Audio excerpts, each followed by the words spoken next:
जंगल में सवेरे सवेरे हिरनी की रोने की आवाज़ सुनाई पड़ी। कुछ हिरन, भालू, बंदर इकट्ठा हो गए। हिरनी के दोनों बच्चे की लाशें पड़ी थी और उन्हें देख देख कर हिरनी लगातार रोए जा रही थी। हे भगवान, अब मैं क्या करूं? कहाँ जाऊं? एक नागिन ने मेरे दोनों बच्चों को हमेशा के लिए मुझसे दूर कर दिया। मेरा तो सब कुछ खत्म हो गया। अब मैं किससे प्यार करूंगी? किससे अपना दूध पिलाऊंगी? मेरे दोनों बच्चे ही मेरी दुनिया थे। अब कौन मुझे माँ माँ कहकर पुकारेगा? हे भगवान, अब मुझे भी मेरे बच्चों के पास बुला लो। तब जंगल के कुछ जानवर हिरनी के पास आए और एक हिरन पूछा, ऊपर वाले की मर्जी के सामने किसकी चलती है? वही देता है, वही लेता है। जब लेना ही था तो उसने दिया ही क्यों? एक झटके में सारी खुशियों को छीन लिया। दोनों बच्चे एक साथ, ये सब कैसे हुआ? आज सवेरे सवेरे बच्चों ने दूध पिया और पास में झाड़ियों के पास खेलने लगे।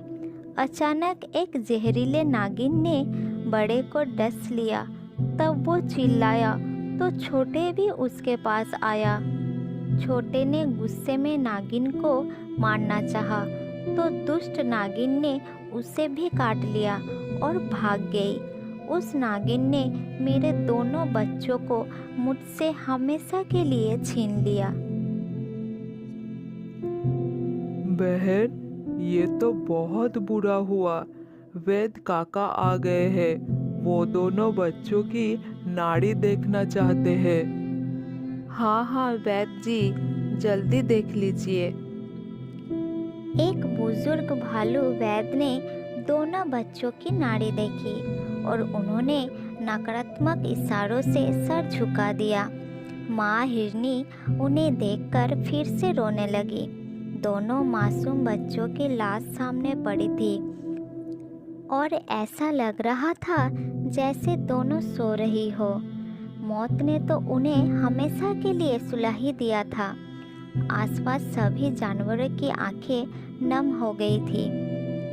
हम लोगों की भी क्या किस्मत है, हमेशा मौत के साए में जीते रहते हैं। कोई नहीं जानता कि किस रूप में मौत आएगी और किसको ले जाएगी। मौत कभी भी किसी की भी गोद सूनी कर देती है और किसी को भी अनाथ बना देती है। तब दूसरी हिरनी बोली, बहन, हिम्मत से काम लो, हम सब तुम्हारे साथ हैं। सभी जानवर हमदर्दी दिखाते हुए चले गए। हिरनी बेचारी अकेली ही खड़ी रही।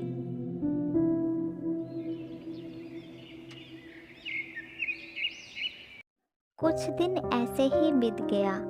हिरनी कुछ खा पी नहीं रही थी। एक हाथी उसके पास आया और कहा, हिरनी बहन, कब तक ऐसे रहोगी? अब कुछ खा पी लो।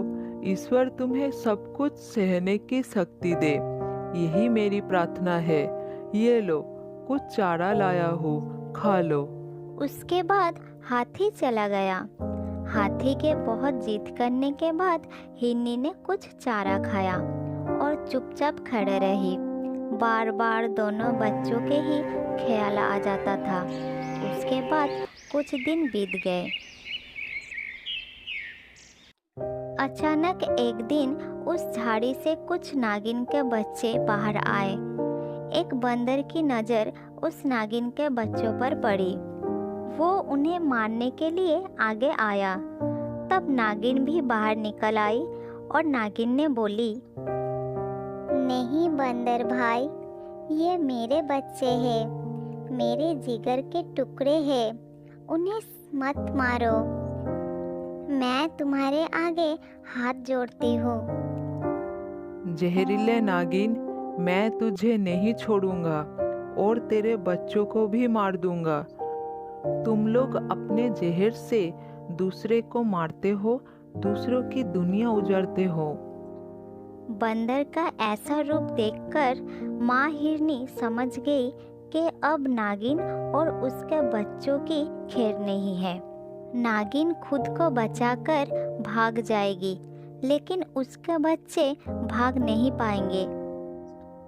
बच्चों की मौत का आघात बहुत दुखदायी होते हैं। माँ हिरनी बंदर के सामने आकर खड़ी हो गई और बोली, बंदर भाई, इन बच्चों को मत मारो, उन्हें छोड़ दो। एक माँ सब कुछ सह सकती है, लेकिन बच्चों का हल्का सा भी दर्द सह नहीं सकती। हिरनी बहन, क्या तुम भूल गई? इस नागिन ने तुम्हारे दोनों बच्चों को डसकर मौत के नींद सुला दिया था। तुम्हें दुख के सागर में गिरा दिया था। तुम उसके ही बच्चों को बचाना चाहती हो? हाँ, मैं इसके बच्चों को बचाना चाहती हूँ। डसना तो नाग नागिन का स्वभाव है। नागिन बहन, अपने बच्चों को यहाँ से हटा दो। मैं नहीं चाहती कि उन पर कोई खतरा आए। मुझे माफ कर दो बहन, मेरे कारण तुम्हारी गोद सूनी हो गई। मैं तुम्हारे सामने प्रस्तुत हूँ। मुझे मारकर अपना बदला पूरा कर लो। भाई बंदर, अब मेरे और नागिन के बीच में सारा मामला आ गया है। मैं इसे इसके किए की सजा दूंगी। हाँ बहन, मैं किसी भी सजा को भोगने के लिए तैयार हूँ। मेरा सिर तुम्हारे सामने झुक गया है। मुझे सजा दो। मैं जो भी कहूँगी उसका तुम्हें पालन करना होगा। ठीक है, मैं अपनी जान भी देने के लिए तैयार हूँ। जान तो जाएगी ही, लेकिन तुम्हारी नहीं, मेरी। मुझे आकर डस लो ताकि मैं अपने बच्चों के पास पहुँच जाऊँ। उनके बिना ये जिंदगी जीना भी एक सजा है। मुझे इस सजा से सदा के लिए मुक्त कर दो। आओ, मेरे प्राण ले लो। नहीं बहन, मुझसे ये ना हो सकेगा। मैं अपनी प्राण देना चाहती हूँ, लेकिन तुम्हारे प्राण लेने की बात तो मैं सपने में भी नहीं सोच सकती हूँ। माँ हिरनी का ये अनोखा रूप जंगल में किसी जानवर ने नहीं देखा था। उसके अंदर संतान प्रेम के साथ साथ अद्वितीय दया भाव भी था, जो अपनी संतान के दुश्मन के भी प्राण नहीं लेना चाहती थी। नागिन बार बार सर झुकाकर माँ हिरनी के चरणों में प्रणाम करती रही।